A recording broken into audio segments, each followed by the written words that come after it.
Once, a mother and her son went to the temple. As they entered the temple, they rang the bell at the entrance. The son was very curious to ask the mother as to why they should ring the bell. She replied that the sound of the bell is said to clear our minds and help us to stay sharp, keeping our full concentration on devotion. But he wasn't really satisfied by the answer given by his mom. He was very curious to know why the sound of the bell gave them concentration and why not anything else. But the mother was clueless and said that she had been practicing this since childhood and since she saw her mother doing this too. He then asked his grandmother the reason behind this practice. She had an answer. These bells are made in such a way that the sound they produce creates unity in the left and right parts of our brain. The moment we strike the bell, it produces a sharp sound which lasts for 7 seconds in echo mode. The duration of echo is ideal to activate all the 7 healing centers in our body, clearing us of negativity. This story shows us the power of questioning and having the curiosity to follow a question, ask, research, and finally get an answer. Good morning, respected teachers and my dear friends. We welcome you all to the exciting event of SciSearch. I am Hannah Matthew, member of Student Organizing Committee. The other members are Abira, Devika, Hannah Saji, and Usma. The student volunteers are Larania and Lina. All of us are from 12 Science C. All of us were very happy for getting an opportunity to coordinate the event and to interact with the participants. The teachers in charge were Julie ma'am and Anu ma'am. The participants were asked to research and present their findings on any scientific topic. The criteria for judgment are creativity and authenticity, presentation and explanation, usage of scientific evidences, and clarity. There are 33 entries, out of which 11 is selected for the final. However, only the work of 7 finalists will be shown due to time constraints. Now it's time to start the event. Hope you enjoy. Greetings to one and all. I am Anika Paul, and today I would like to present my research on the topic, can a night owl become a morning lark, and what does it take to change one's circadian rhythm? To start off, let me first tell you what are morning larks and night owls. Based on circadian rhythm, there are 2 main categories of human beings, morning larks or morning people, otherwise referred to as early birds, that is those who prefer waking up early and going to bed early, and night owls or evening people, that is those who tend to stay up until late at night or early hours in the morning and prefer to wake up late. Since the majority of the world works in the morning, night owls are forced to adjust according to early timings. Night owls struggle on a daily basis with various problems like sleep deprivation and morning fatigue due to us living in a world where school, work, and most errands occur in the morning.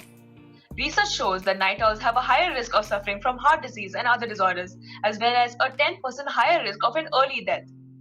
Night owls are also more likely to suffer from depression, stress, daytime sleepiness, sleep deprivation, and have a poorer mental well-being and unhealthy eating habits. This is where the question arises, can a night owl change their circadian rhythm to become a morning lark?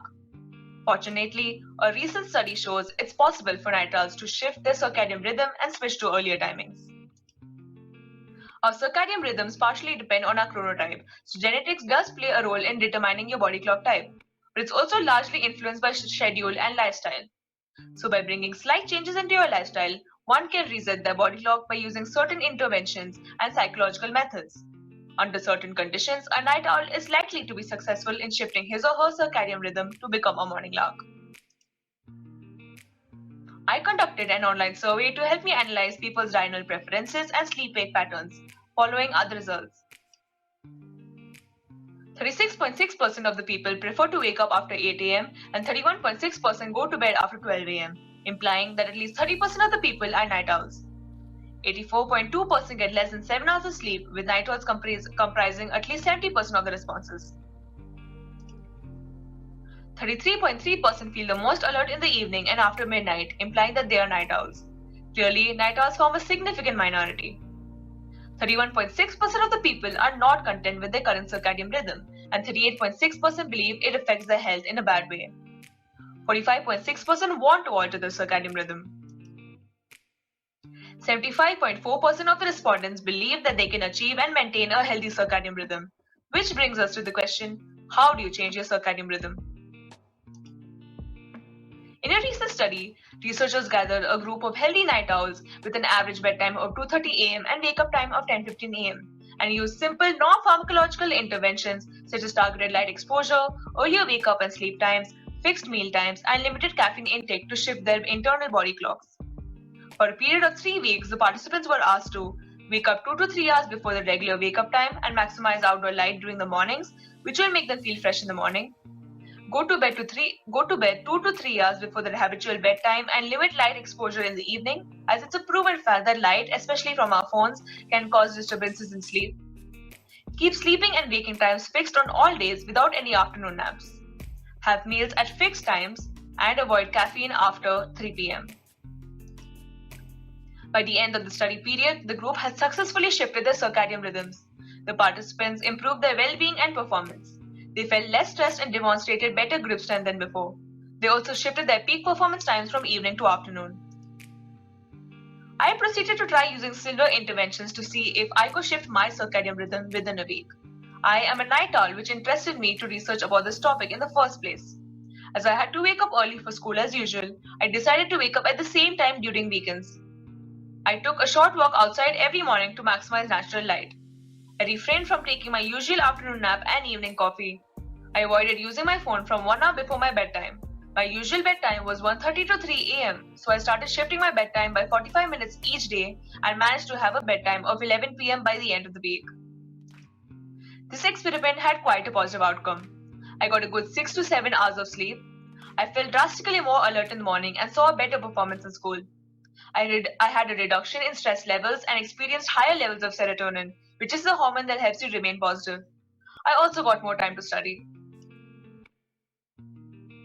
Going from a night owl to an early riser is a process that takes time and a lot of introspection. One has to stick to a strict schedule in order to successfully change their circadian rhythm and sleep and wake times.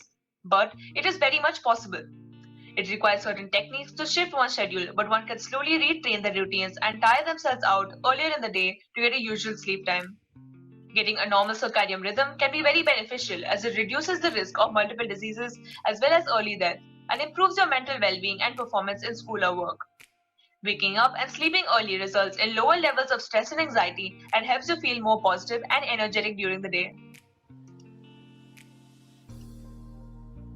Thank you.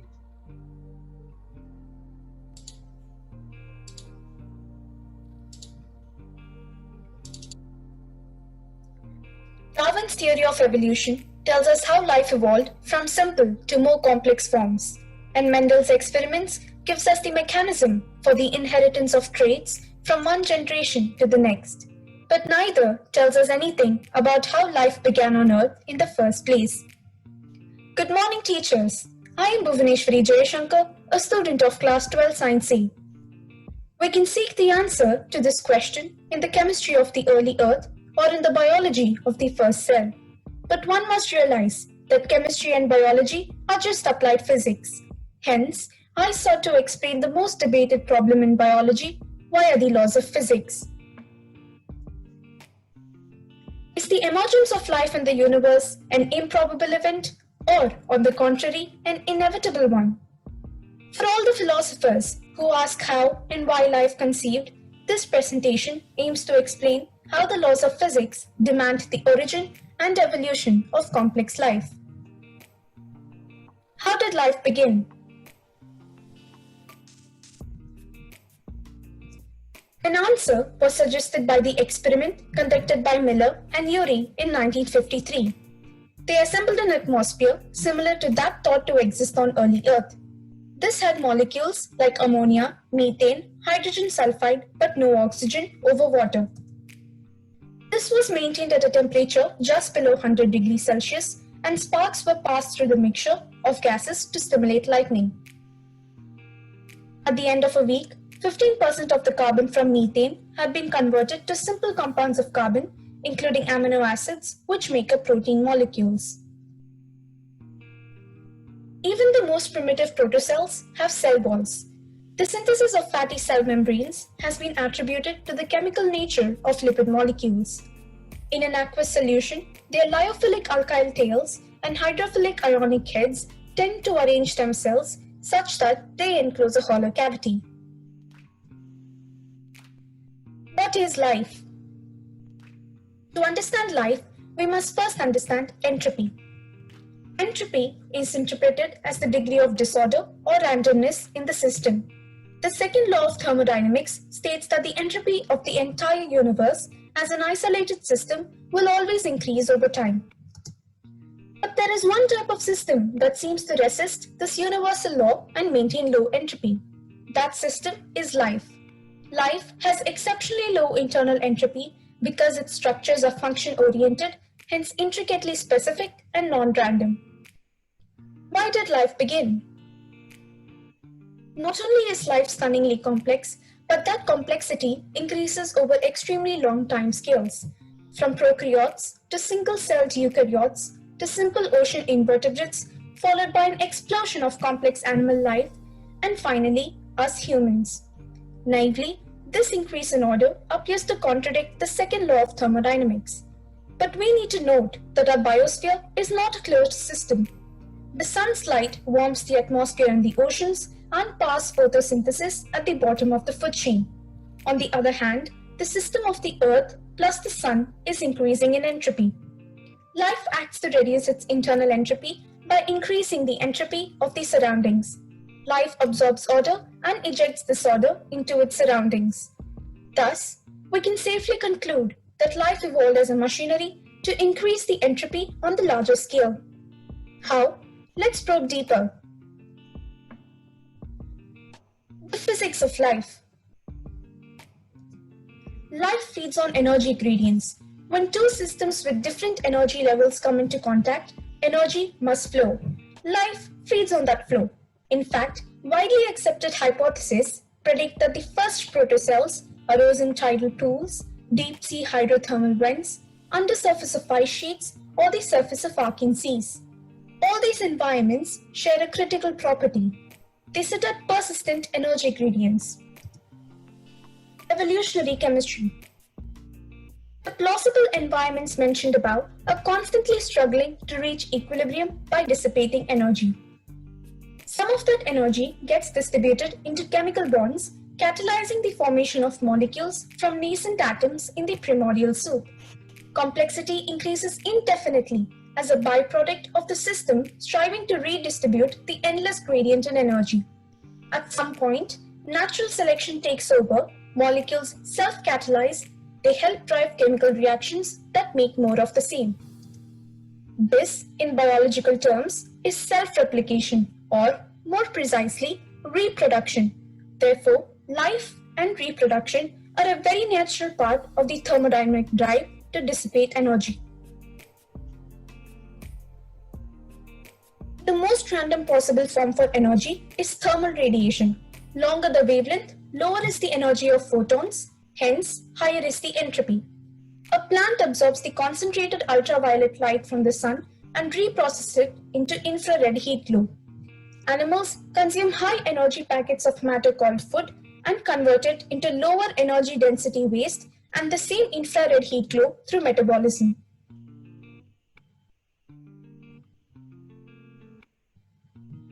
The larger picture. Self-replication randomizes the environment, even though each new replicator is highly ordered. To understand it better, visualize a perfectly streamlined or laminar flow of some fluid. This organized flow is disrupted by introducing turbulence. The laminar flow has a lower entropy than the turbulent flow. In the transition from laminar to turbulent, the global structure is disrupted, but substructures develop. Waves and vortices have their own complex and regular structures, but they ultimately serve to dissipate the flow. As an analogy, any given eddy taken separately has a lower internal entropy than its chaotic surroundings. But the source of that local incidence of lower entropy is the streamlined flow that it formed in. Thus, the turbulent eddies ultimately serve to increase the entropy of the greater flow. Life appears to be one such eddy. In the case of life, the original source of low entropy is the Big Bang itself. In the process of redistributing energy into the most random possible state, little eddies of order, like galaxies, stars, planets, and life naturally arise. These blips in order are actually serving the second law, helping the universe disperse its extremely low entropy state. Thus, the possibility of momentarily interesting but ultimately dull and boring structures elsewhere in the universe cannot be ruled out. In simpler terms, the prospect of extraterrestrial alien life is not science fiction anymore. Thus, all of us, from the single-celled bacterium to the largest whale and the Milky Way galaxy, are simply little eddies of order, agents in the inexorable trend to maximize the entropy of the universe. Thank you.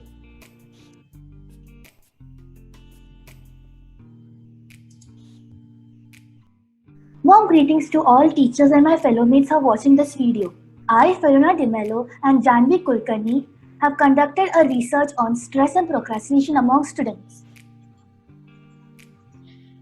As you know, the two variables that have been used here are stress and procrastination. Stress is a natural physical and a mental reaction to life experiences. Stress in students can be caused by various factors such as academic setback, poor sleep, examinations, deadline, etc. In this study, we intend to study procrastination as a cause of stress. Procrastination is the most common consequence of low self-esteem, mental disorders, etc. It is how we respond to situations with deadlines that determine our levels of procrastination. It has been observed that when one must complete a task within a few days from the deadline, the stress levels of the individuals are higher than the actual bar limit. This suggests that procrastination can be an important cause of stress among students.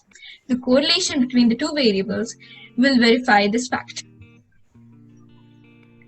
Now, as an introduction, stress is a feeling of emotional and physical tension, while procrastination is the avoidance of doing a task that needs to be accomplished by a certain deadline. Now, interest in the relationship of procrastinatory behavior and stress is reflected in this report that is made by us. According to a study done by two researchers, Diane M. Tice and Roy F. Bergmeister, procrastination is variously described as harmful or even beneficial. This is because when you face procrastination, your creative level increases, but not at all times. Two longitudinal studies examined procrastination among students. Procrastinators reported lower stress and less illness than non-procrastinators early in the semester, but they reported higher stress and more illness late in the term, and overall, they were sicker. Procrastinators also received lower grades on all assignments. Procrastination thus appears to be a self-defeating behavior pattern marked by short-term benefits and long-term costs. After this, we will discuss the methodology used to conduct the study. These are the three hypotheses that we have stated. The first, there is no prevalence of stress among students. The second, there is no prevalence of procrastination among students. And the third, there exists a relation between stress and procrastination.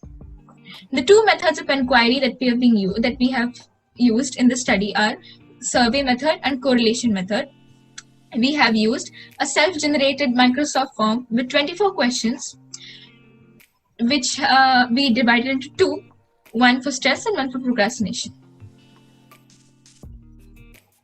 Now, to understand and to infer from the data that we have collected from our subjects, we made certain norms. For stress, procrastination, and total scores, the norms are chronic, average, and mild. Now, to retrieve the information from our subjects, we made a plan that is a self-generated survey as stated by Janvi. It is given to several individuals and 200 of them responded. 12 were male and 188 were female. Consent was taken from each participant and they were explained that the data retrieved from this research will be confidential. Pearson's coefficient was used to determine the correlation between the two variables, that is stress and procrastination. We used random sampling design to conduct the study. After this, we will discuss the results and the analysis that we have done. The total score that we have got, from the total score that we got, the mean was 69.54. According to the norms, this falls under the average stress and average procrastination category. The same for stress and procrastination. The average that we got was 33.60, from which we infer that the level of stress in our subjects was average, and the procrastination mean was 35.94, which again indicates average procrastination in the subject. Correlation between stress and procrastination. As we use Pearson's coefficient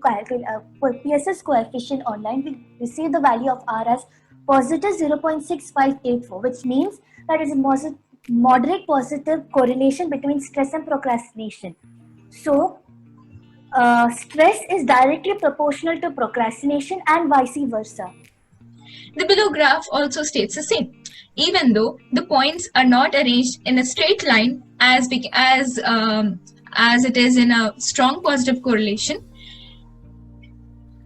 it shows a down to up trend. The graph shows a down to up trend, and hence it shows a clear positive correlation between the two variables.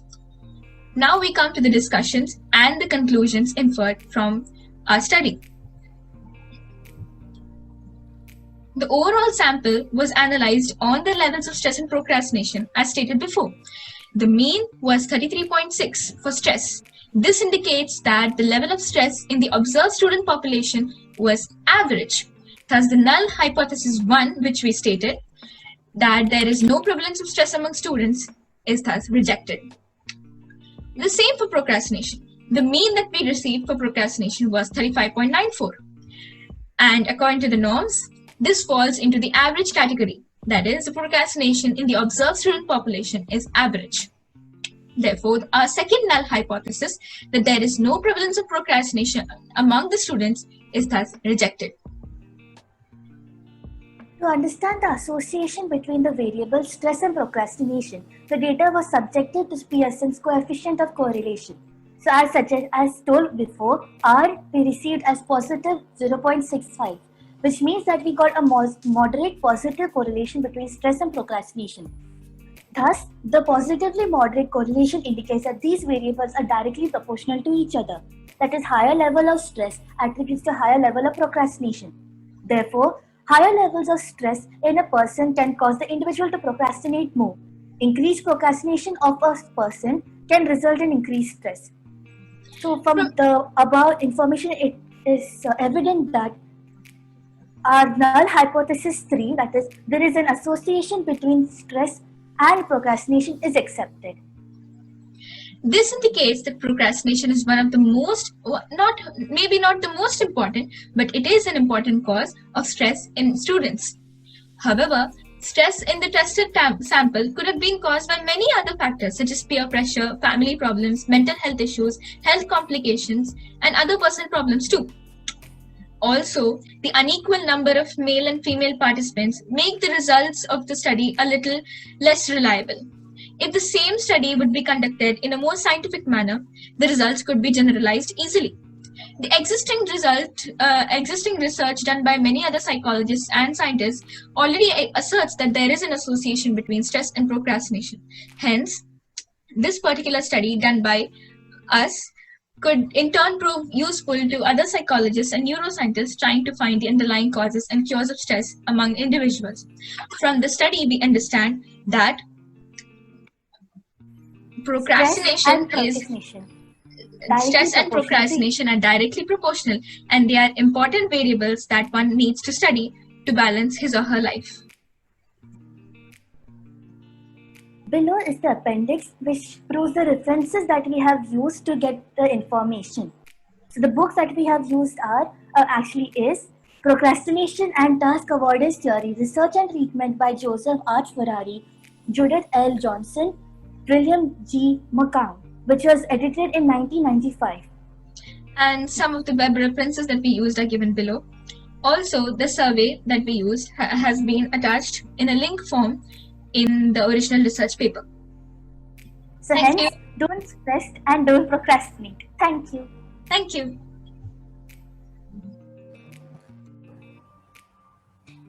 Quantum physics and chakras. Do you think they have any relation? Good morning. We the Tobrinas Triads thank you for giving us this opportunity to dig deeper into this topic and get scientific evidences to support its authenticity. Since a very tender age, we were enlightened about the benefits and importance of yoga. Venturing deeper into the intriguing world of science, we've come across the fact that 7 chakras of our body are in fact energy vortexes that harness energy from all around us. Moreover, we wanted to provide evidences that there is a relation between immaterialism and the most revolutionary theory in existence, the quantum theory. Two revolutionary modern aspects that are still being discovered today, the quantum theory and the chakras. Yes, we believe that there is a connection between both of them and there is a scientific explanation for these chakras. Everything is energy. This is a widely accepted theory in quantum physics, and Einstein stated this in his unified field theory, that everything which appears to be solid is a collection of energy. Ancient rishis called this prana, and Chinese call it chi. Our body and all other life forms are toroidal systems through which the universal life force flows. Each person is not only a torus. Our body has a continuous surface of skin with a hole through the middle. That is our intestinal tract. But we are each surrounded by our own toroidal electromagnetic field. Through the experiment carried out by Poponin, a quantum biologist in 1995, it was testified that particles like photons are influenced by human DNA, that is, life. So light particles and DNA particles were kept within one container. The light particles were able to resurrect their structure every time, but instead, when the DNA particles were removed, the light particles were not able to resurrect their structure, thus proving that the electrons supplied by DNA do in fact influence the structure of light and particles around us. Now, in 1990s, a professor at a Russian university created a method known as gas discharge visualization, which is used to measure the bioenergy emanating from all living beings, which can be viewed in real life. Now, this device sends small electrical currents through your fingertips. It is non-invasive and it creates an image of all gas emanating clouds from your body. Now, when this test was done upon humans, we saw that there were 7 emanating clouds from the assumed positions of our prominent chakras. What you see before you is the 7 chakras found within each and every one of us, each having their own kind of energy field. Starting from the root chakra, which is the Muladhara chakra, found at the back of your spine, this is responsible for an inward pulling power like that of the gravitational force. Then we move on to the Swadhisthana chakra found in the genitals region, which is responsible for an attractive covalent field. Then we move on to the Manipura chakra found near our navel, that is responsible for breaking bonds, almost opposite of that of attraction. We go to the heart region in between the center of the spine called the Anahata chakra, which is responsible for creating a repulsive field throughout the body. In the throat region, we have the Vishuddha chakra, which is responsible for creating an electromagnetic field throughout the body. Then we go to the chakra found between our brows, which is responsible for creating a magnetic matrix throughout the human body. Last but not the least, the 7th chakra, the Sahasrara chakra, that is responsible for creating a field of conscious awareness by binding all the electromagnetic fields into a matrix of magnetic power. Now, just like the pacemaker, recently scientists have been conducting experiments by placing such devices at different places in connection with the vagus nerve. When the vagus nerve is stimulated with these electric frequencies, the body releases various different enzymes instantly that are directly related to improving response of the immune system and could even inhibit tumor. This is very significant as the vagus nerve coincides with the 7 eminent chakras. Ultimately, this allows us to deduce that the vagus nerve is intertwined with the chakras and their energies to harness their healing effect. Evidence 5. Many a times we have heard that we should always consume a healthy and balanced diet. Well, the reason behind it was quite simple when we researched about it. It was because having different kinds of foods and different kinds of nutrients allows us to get a different multiple energy spectrums that flows into our body and rejuvenates our entire body. And it is found that a human body's frequency is usually between 62 to 78 hertz, but when it goes below 58 hertz, that's when your body is in great peril and you're infected with many kinds of diseases and problems by a frequency killer, which is usually a junk food. We have matched with our hypothesis to say that the body is no doubt an electromechanical machine which is bound by various energy fields, and one of the source might be the chakras within us. Chakras are like energy informational routers that receive and transmit energy as well as information, which makes it possible for us to interact with the surrounding environment. One day, as the science of chakras and quantum physics gets studied further and becomes better known, it will be the talk of the town. Unraveling the mysteries of abiogenesis. How life began remains a mystery. What we made as human is all part of history. When did it begin? How did it start? Was it the Earth's spin or the distance apart? Life would proliferate and diversify, filling niches miles away. This theory would potentially verify that life arose from organic matter someday. Questions arose with answers unknown, but the theory we propose are based on the milestones that's shown. Scientists of infinite intellect express their views on abiogenesis. None of their theories did we neglect to come up with our own with special emphasis.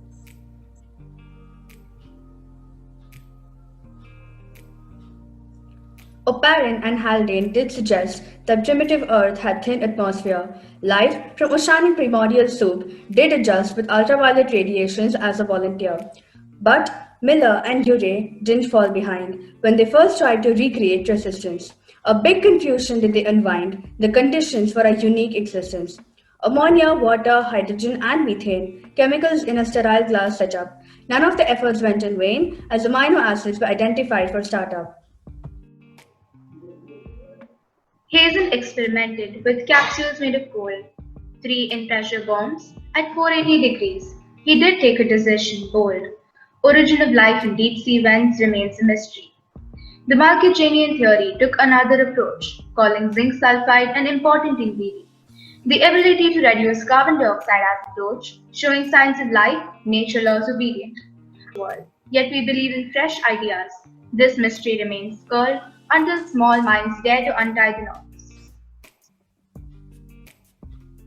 How life began, though still a mystery, what we researched as human will add on to history. Morning world, you're watching News Time with Laura Serene. Here are the news updates for today. The flying car launched by the Japanese company YoloTech has been postponed due to a malfunction in the wiring. It has been 15 years since the COVID-19 pandemic and the world is celebrating Survivors Day today.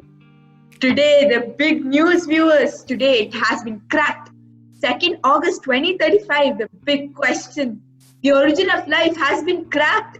A team of 12 scientists of the Durham University, California have finalized the origin of life theory. Here we have 3 representatives of the research group. Ms. Sofia Evans, Dr. Anjana Joshi, and Ms. Natasha Petrova. Welcome, Smart Minds. Our viewers here have a number of questions for you. So, Dr. Anjana, can you give a brief introduction to your research? Yeah. So when we started, we really wanted to unravel the mystery of the origin of life. When the 12 of us came together, our first thought was, how are we going to cross this big bridge, which if known, would solve biggest mysteries of astrobiology? The origin of life, also known as abiogenesis, is a long-standing and controversial subject. The different processes have been proposed. We all had conflicting thoughts. Some of us believe that life came from outer space, while some believe the life appeared the moment our planet's environment was stable enough to support it. So we combined all our thoughts and formulated a hypothesis. Interesting. Miss Sophia, what inspired you to do this research? My biggest source of inspiration, which made me work on this theory, was the very first experiment conducted by Oparin and Haldane. According to them, organic compounds would have undergone a series of reactions to form complex molecules. They also made the primordial soup or the prebiotic soup, which is a hypothetical set of conditions from which life is believed to have originated. And then we have the Miller-Urey experiment, which is a landmark to investigate the chemical conditions that might have led to the origin of life on Earth. Miller and Urey were of the idea that the early Earth's atmosphere was able to produce amino acids from inorganic matter. The two biologists made use of gases like methane, hydrogen, ammonia, and water, and they were sealed inside a sterile glass tube and were circulated inside an apparatus. However, the experiment failed to explain how proteins were responsible for the formation of amino acids. A few scientists have contradicted that the gases used by Miller and Urey were not as abundant as shown in the experiment. They were of the notion that the gases released by the volcanic eruptions, such as oxygen, nitrogen, and carbon dioxide, make up the atmosphere, and therefore these results are not reliable.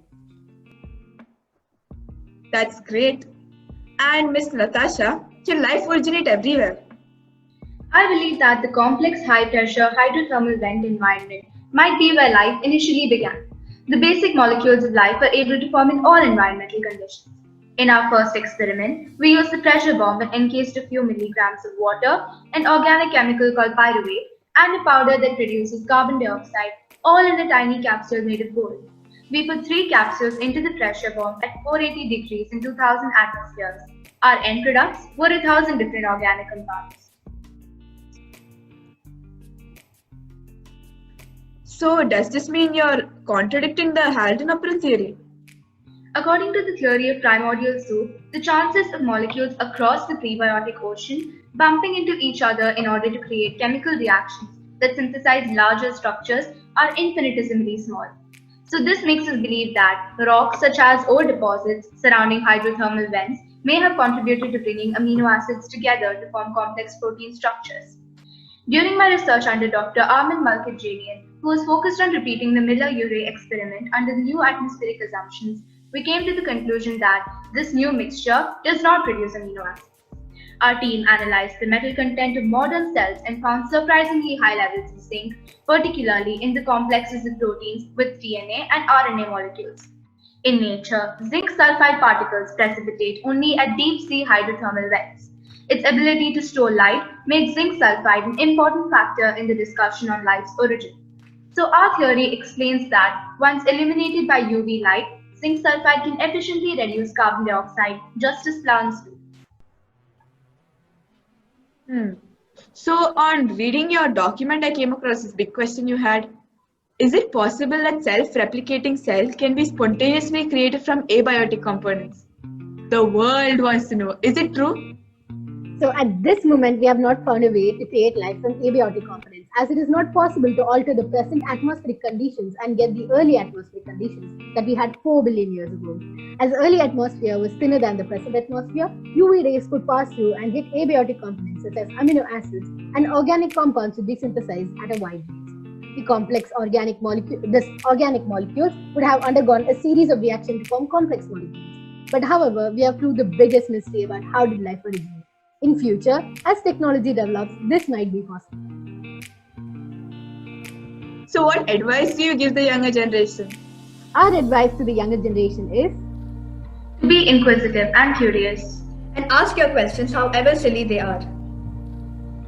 Oh, thank you, smart minds, for enlightening us with your knowledge. And thank you, viewers, for staying tuned. This is News Time with Laura Serene. Good morning, respected teachers and my dear friends. I'm Asa Suvarna of 12th Science Day. And I'm Meera Raji of 12th Science Day. And our theme for the research paper is, Are Ghosts Real? Let's break it down.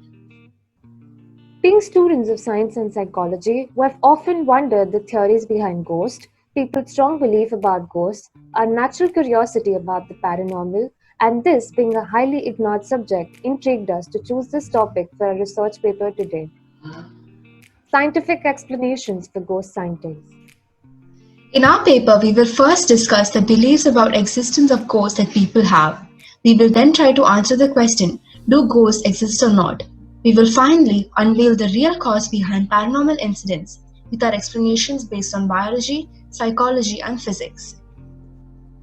Introduction. So the term ghost refers to the idea of spirits of the dead, human or animal. Though most people have not seen a ghost, most have experienced something mysterious or eerie, like a sensed presence or objects moving. As many as 3/4 of Americans believe in the paranormal, and 1 in 5 claim to have actually seen a ghost.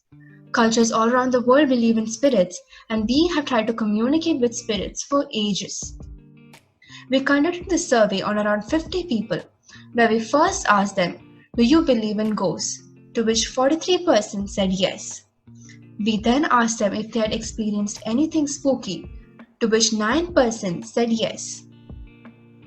Why do many people believe? It's the way our brains are wired. The human mind seeks patterns and explanations to make sense of ambiguous information.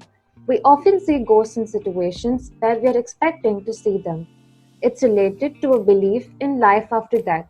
In Bengal, ghosts are believed to be the spirit after death of an unsatisfied human being or a soul of a person who dies in unnatural or abnormal circumstances.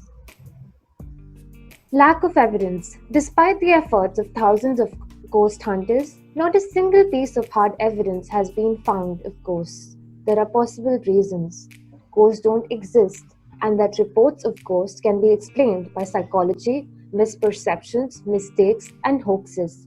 Ghosts do exist, but ghost hunters are simply incompetent and need to bring more science to the search, or we simply don't have the right technology to find and detect the spirit world. But in a world filled with science and technology, these hauntings can often boil down to a simple explanation, and science could explain what might seem like a message from beyond. So science has not yet proved that ghosts do not exist because these things are beyond normal imaginations. However, science counsels skepticism towards this idea, and so will our paper. Our hypothesis is that paranormal phenomena should be defined as contradicting science and that these beliefs may be illogical and unchecked. Do they exist or not? According to Albert Einstein, he suggested a scientific basis for the reality of ghosts based on the first law of thermodynamics. If energy cannot be created or destroyed, it only can change its form. But what happens to our bodily energy when we die? Could it somehow be manifested as a ghost? After a person dies, the energy in his or her body goes where all the organism's energy comes after death into the environment in the form of heat and is transferred to animals and plants that absorb us. There is no bodily energy that survives Earth. Brian Cox, a physicist, said that if ghosts did exist, we would be able to produce them in laboratory conditions. And if they did exist, they would surely be detected by the physicists. Firstly, our arguments in physics. So, chemical and electromagnetic events in the human brain can explain paranormal behaviors. Infrasound, or sounds below 20 Hz, can cause feelings of nervousness and discomfort and also produce illusions. Electromagnetic energy and magnetism. So, magnetism can affect our neuronal functions.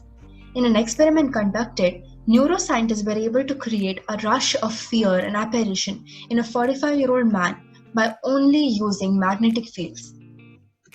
Moving on to our arguments in medicine, hallucinations caused by paralysis can also explain paranormal phenomena. So, sleep paralysis is a state when the brain awakens from the state of REM or rapid eye movement. Patients suffering from schizophrenia, Alzheimer's, or Parkinson's disease can also experience hallucinations. In many cases, supernatural perceptions can arise due to reactions to drugs, toxic substances like carbon monoxide, as well as surgery, anesthesia, alcohol ingestion, or sleep deprivation.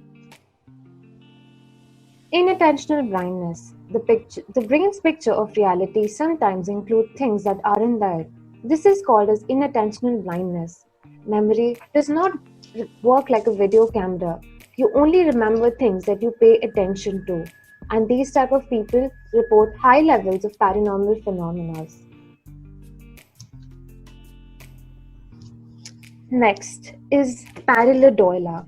If you have trouble keeping lots of information in your memory or paying attention to more than one thing at once, then you risk missing sensory cues from the environment around you, and you might blame any perception that results on a ghost. Your brain is so good that it sometimes finds meanings out of meaningless things. This is called as pareidolia. Next, we'll be talking about the electronic voice phenomenon. Basically, the ghost hunters use this device to capture sounds of ghosts, and basically they just capture random noises from the environment and claim it as sounds of ghosts, which is not true. They're just random noises. Concluding survey. If science proved that ghosts are not real, would you still continue to believe in ghosts? 58.2% of people say no, and 41.8 people say yes.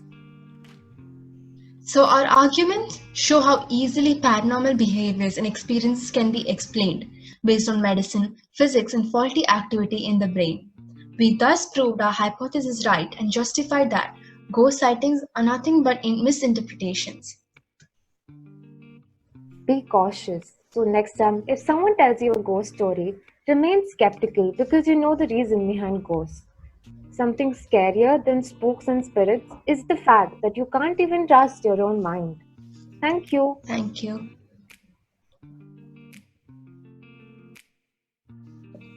Did you ever know that there could be some tiny little robots swimming through your blood in the near future? If not, don't worry. We, the NN Group, are here to let you know about this in detail. Our aim is to research, analyze, and connect the biological and physical aspects of nanobots. Nanobots or nanorobots are devices that range in size from 0.1 to 10 micrometers and involve molecular components. It is mostly used in targeted drug delivery for cancer, treatment of arteriosclerosis, tissue engineering, dental surgery, pharmacokinetics, which also involves monitoring of drug delivery, cellular assistance in inflammatory responses, ophthalmology, and much more. Nanobots are like miniature surgeons that can be used in order to repair damaged cells or entirely replace intracellular structures. They can also replicate themselves to fix a genetic deficiency. Since it's a biological device, it's able to function at the atomic level and perform pre-programmed tasks. It is also used in research as DNA probes and cell-specific delivery vehicles. Nanobots are rapidly emerging within the realms of medicine and is of great importance as it can modernize the currently available techniques of medical technology. So basically, the question is, how can this futuristic branch of nanotechnology and nanobots help in resolving various issues in the medical and biological domains? Nanobots can be developed using organic materials such as proteins, inorganic materials, and polynucleotides or metals and diamonds. Nanobots, which are synthesized from diamonds, stands out for their high strength and high performance. Some metals like silver have double purposes. It can be used as a base of a nanobot and to have an antibacterial effect. The size or shape of a nanobot will directly affect their motion, permeabilization, and reactivity. Nanobots are also called nanodoctors. Cancer treatment is one of the main fields where nanobots are expected to be put into use in the near future. The nanobot will make its way independently around the body and detect a cancer cell. As soon as they come in contact with the cancer cells, they will release the drug. This reduces the effect of the anti-cancer drugs on other parts of the body. Some nanoscale robots can destroy cancer cells through thermal necrosis when a non-invasive external source of heating or stimulus may be applied. For example, supermagnetic beads that can penetrate and destroy cancerous tissues with a magnetic field. In the case of arteriosclerosis and other cardiovascular diseases, nanobots will be introduced into the circulatory system by intravenous infusion techniques so as to deplete the fatty deposits. Nanobots are also beneficial in diagnosis and treatment of demyelination as they can penetrate and reach the layer of myelin in the nerves. Dentiprobots are specialized nanobots for the use in odontology. They could be used along with mouthwash or toothpaste, and basically their function will involve the metabolization of the trapped material and bacteriolysis inside the mouth. Nanobots can also be used to travel through the patient's gingiva, and thus they will dispatch the analgesic to the target site. It is expected to conduct surgeries at the nano level in the retina and the surrounding membranes and in pregnant women. In gene therapy, comparing two DNA chains, sensing proteins inside the cell, and replacing chromosomes are to be carried out by nanorobots. To test their nanorobots, the researchers injected them into mice infected with human breast cancer cells and human ovarian cancer cells, as well as mouse models of human melanoma and lung cancer. In each case, the nanorobots extended the life of the mice and slowed down or reversed tumor growth. The various parts of a nanobot include sensors which detect the target molecules, propulsion equipment which allow nanobots made of DNA to be steered using electrical fields, power supply and molecular computers, micro cameras to get a clear view of the target organs, flagella for movement, and rotors. In conclusion, nanotechnology is the science, engineering, and technology conducted at the nanoscale. Nanotechnology has the potential to solve some of the biggest problems that our world faces today. It has the potential to enhance human performance, to bring sustainable development for materials, water, energy, and food, to protect against unknown bacteria and viruses. They will travel inside of you on a molecular level, protecting the biological system and ensuring that you have a good and long life. So let's wait for that moment when these little robots can swim across through our bodies. Who knew something so small will be so significant in our lives? Thank you.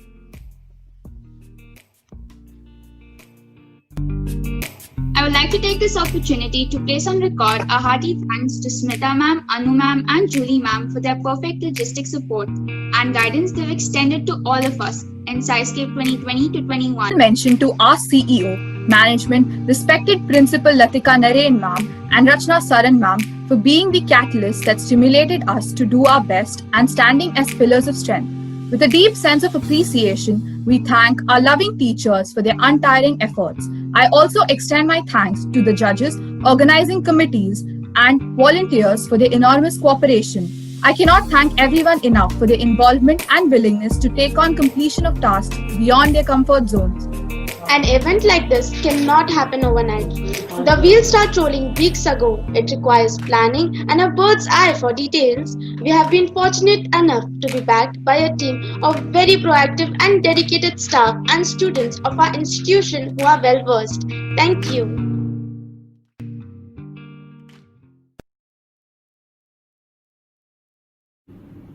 Welcome to the Maths Summer Project Competition under the SciScape event. If you're all wondering why maths in a science event, let me remind all of you that there is no chemistry without equations, no physics without numericals, and no biology without structures. We often find ourselves questioning as to why mathematical knowledge is necessary, but fail to notice that the answer always lies in front of us, whether it's a tiny insect or a huge skyscraper. Let's give it up for our prestigious judges. Mrs. Anita Biju, Mrs. Jidda Jose, and Mrs. Vinita John. Thank you, teachers, for taking the time and effort to judge these projects despite your busy schedule. During the summer vacation, students had given an interesting maths project. Students had to form groups within their classes and choose a topic from the list of topics given to them. The aim of this project was to depict the real-life applications of maths in any creative or innovative way possible, be it a short film, video, or a PPT. Exemplary presentations were selected from each class with a total of 12 entries heading to the final round. Now, the moment that you've all been waiting for is finally here. These are the winners of this competition under the SciScape event. So fasten your seatbelts and get ready to be mind-blown by the projects of our final winners, selected by the judges who have shown that the usage and presence of maths is very high in daily life. Maths is not boring, it just requires a little bit of observation to make it fun.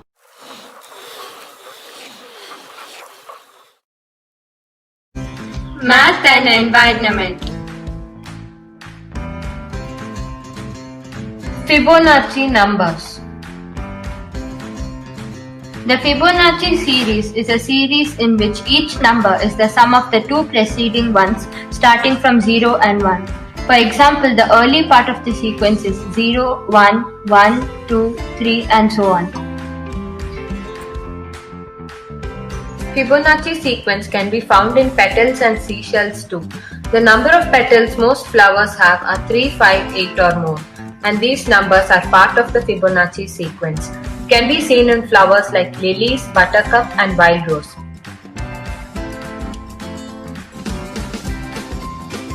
Galaxies and hurricanes also follow the familiar Fibonacci pattern. The Milky Way has several spiral arms, and the eye of the storm is like the 0 or 1 in the sequence. As you go on in the counterclockwise spiral, you find it increasing at a consistent pattern. This pattern is like the golden ratio.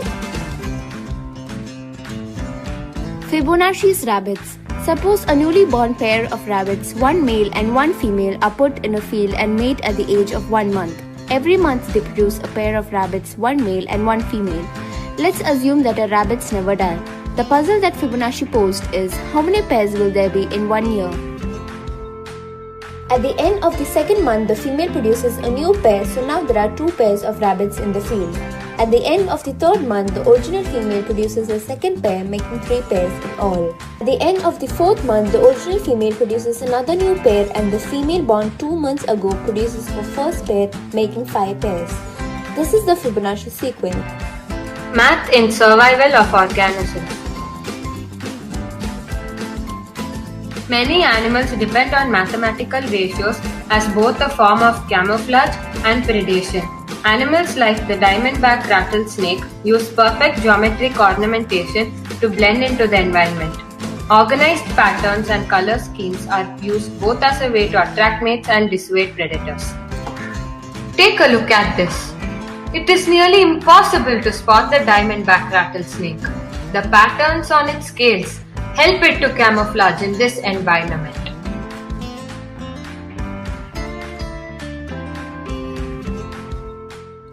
Patterns in the environment. Symmetry is found everywhere in nature, from microscopic organisms like volvox that exhibit spherical symmetry to macroscopic organisms like humans who have bilateral symmetry. Even insects exhibit bilateral symmetry.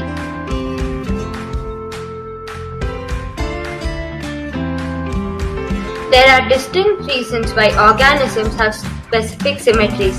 For example, a starfish with radial symmetry will have an easier time attacking prey from multiple directions.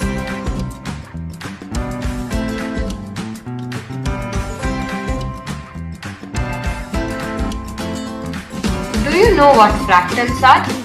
Fractals are never-ending patterns. They are infinitely complex patterns that are self-similar across different scales. This is an example of a fractal, and it is a spiral aloe vera.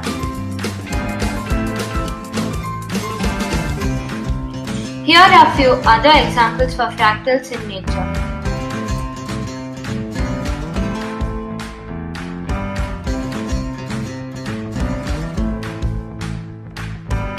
Math and climate change. Increasing temperatures, as we know, are causing a lot of problems in the current situation. It causes water to expand, which results in the volumes of world's oceans increasing.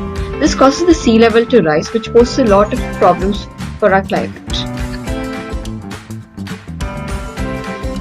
You can see a graph representing the recent sea level rise.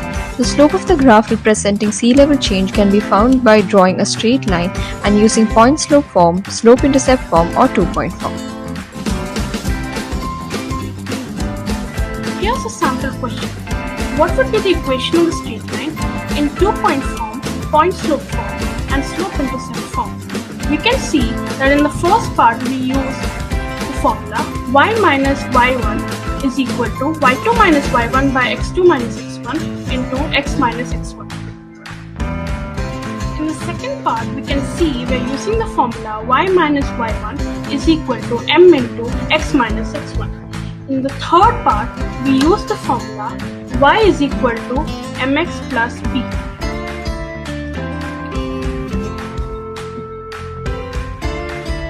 And that concludes our presentation.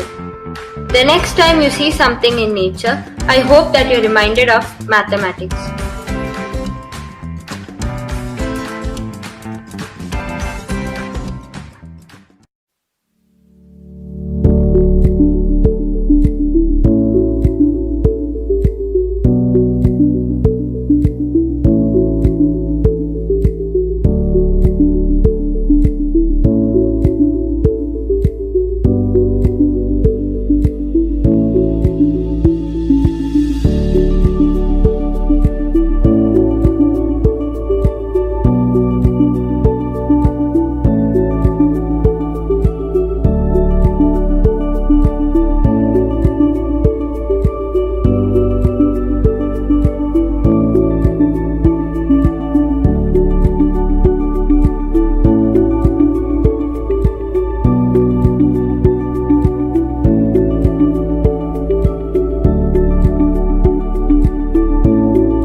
Good morning, students.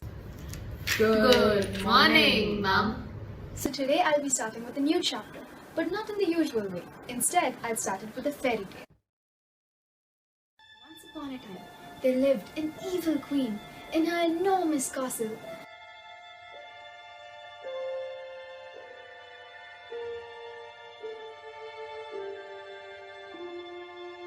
And she had a magical mirror.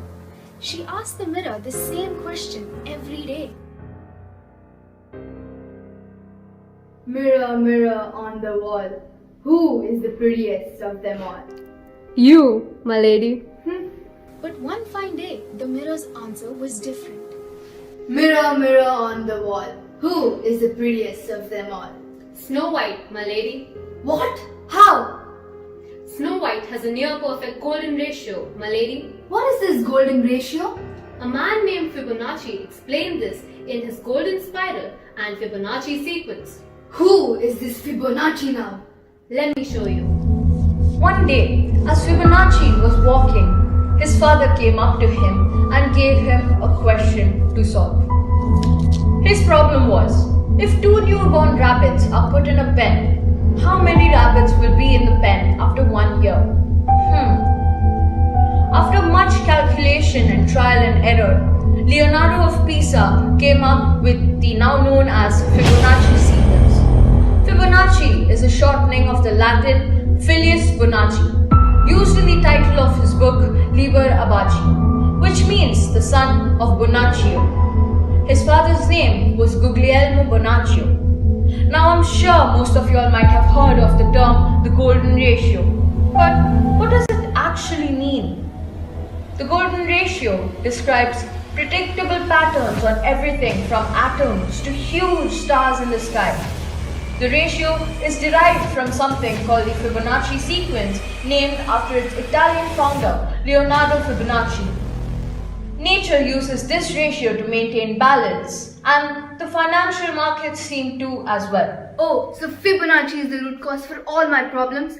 Huntsman, there's a change in plans. No need to go behind my pretty stepdaughter. Get me Fibonacci! The end. Whoa, that is so cool. That was really good, yeah. Amazing. Did the huntsman actually get Fibonacci?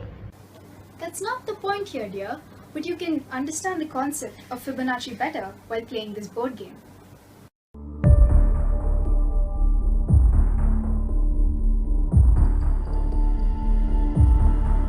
The math version?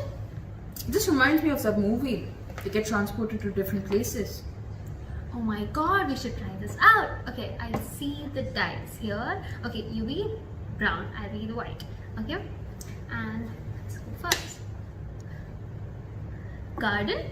Wow, this is amazing! Look around you. You can see many plants, but if you look closely, you will see that in plants like sunflower and pines, the number of spirals are the numbers from the Fibonacci sequence. Not only that, in a growing sunflower, you will see that the florets have arranged themselves to give them the best space possible at an angle of 137.5 degrees, which is the golden angle derived from Greek letter phi. Where did you come from? I just went to the garden. It transported me there. It was so refreshing. That makes literally no sense. My turn. 1. I go to the beach. It's not like I'm going to go to the beach now. How am I in Malibu? Doesn't make any sense. Look at that wave pounding towards the shore in a perfect golden spiral associated with the Fibonacci sequence. Whoa, oh my See, god. I told you. Okay, my hands, I'm so excited. Okay, so it says 5. Architecture. Oh my god, this is wonderful.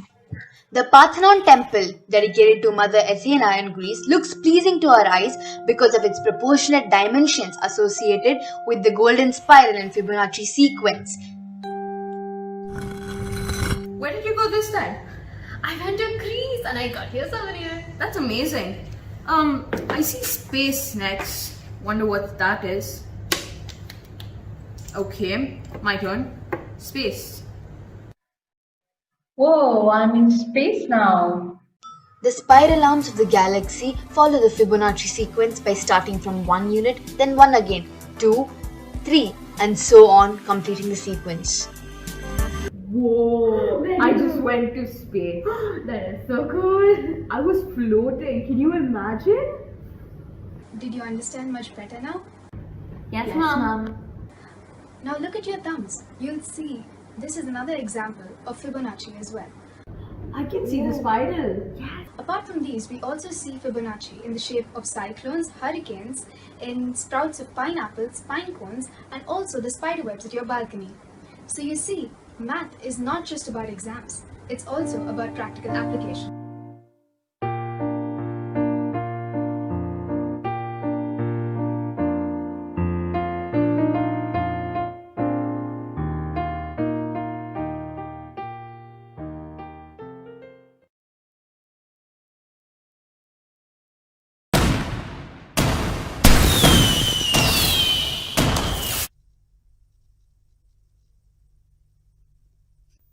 Quantities are in golden ratio if the ratio is same as the ratio of the sum to the larger of the two quantities.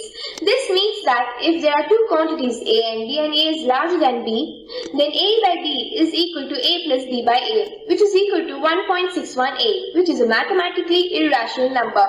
One very famous piece known as the Mona Lisa, painted by Leonardo da Vinci, is drawn according to the golden ratio. If we divide that rectangle with a line drawn across our eyes, we get another golden rectangle.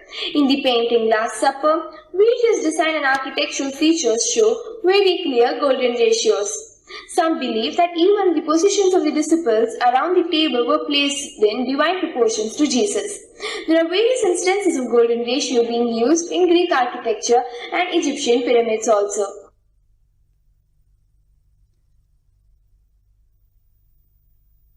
Quilting, knitting, etc. use fractions in every part of the design process. Secondly, shapes and curves are used to create patterns, and symmetry is used to align the patterns. Math is used to measure sample garments for fitting, as well as to keep the sizes consistent. Geometry is needed when mapping 2D patterns that is to be designed to fit a 3D body. Angles, parallel lines are also used for design.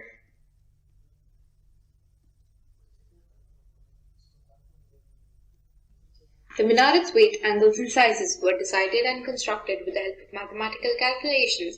The equal distance of windows and doors from one another, the formation of the minarets, the proportions of the domes to the archways are astoundingly symmetrical. The mausoleum and its associated structures were designed around the principles of reflection and repetition. The dome itself is essentially a cube with chamfered corners to give it an octagonal cross-section. Reflection symmetries characterize the pattern of paving stones around the Taj Mahal. Mathematical sculptures are those sculptures for which the use of mathematics becomes essential in their conception, design, development, or execution. Some examples of mathematical sculptures are polyhedral sculptures, non-oriented sculpture, quadrics, Mobius strip, topological structures, sculptures with symmetries, and algebraic sculptures. Algebraic sculptures include ruled surface, revolution surface, and minimal surface. Did you know that the Pythagoras theorem is used extensively in designing and building structures, especially roofs? For example, gable roofs are made by placing two right triangles together. The span is the length from the outside wall to the outside wall of the building. If you have noticed, carpenters do not refer to the angle of the roof as 30 degree or 60 degree, but prefers to use it as the pitch of the roof. The pitch is the ratio from the vertical to horizontal measurements. Gable is a triangle formed by a sloping roof. A building may be a front gable or a side gable. When two roofs intersect, a valley rafter is formed where the length is equal to pitch 1 by pitch 2.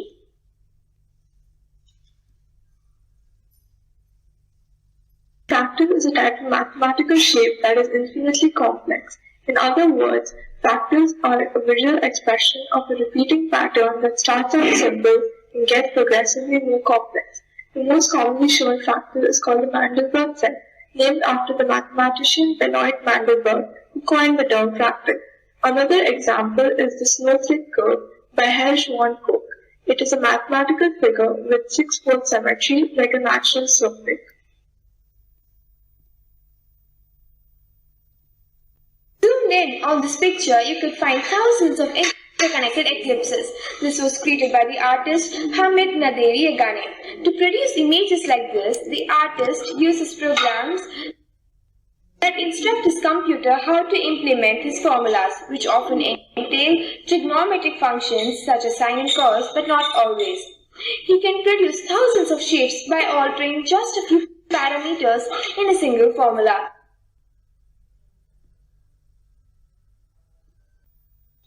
Very simply, spiralaterals are spiral structured designs based on a repeated series of commands using the length and an angle. Creating spiralaterals also involves graphic and patterning, so that there's a whole host of awesome math and art integration going on. In order to be synchronized with other dances and keep time with music, dancers must constantly be counting steps.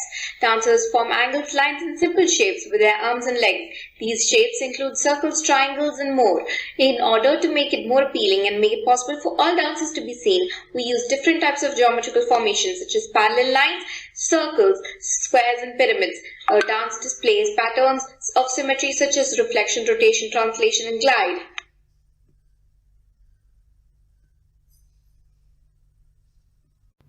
Do you know that mathematics can be used to generate optical illusions?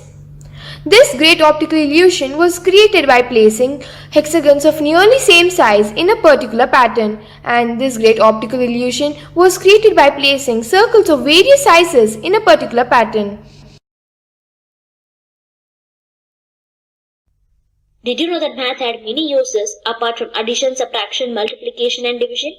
Maths can be used in various kinds of art such as curves of pursuit, Celtic knotwork, mazes and labyrinths, and to construct a snowflake.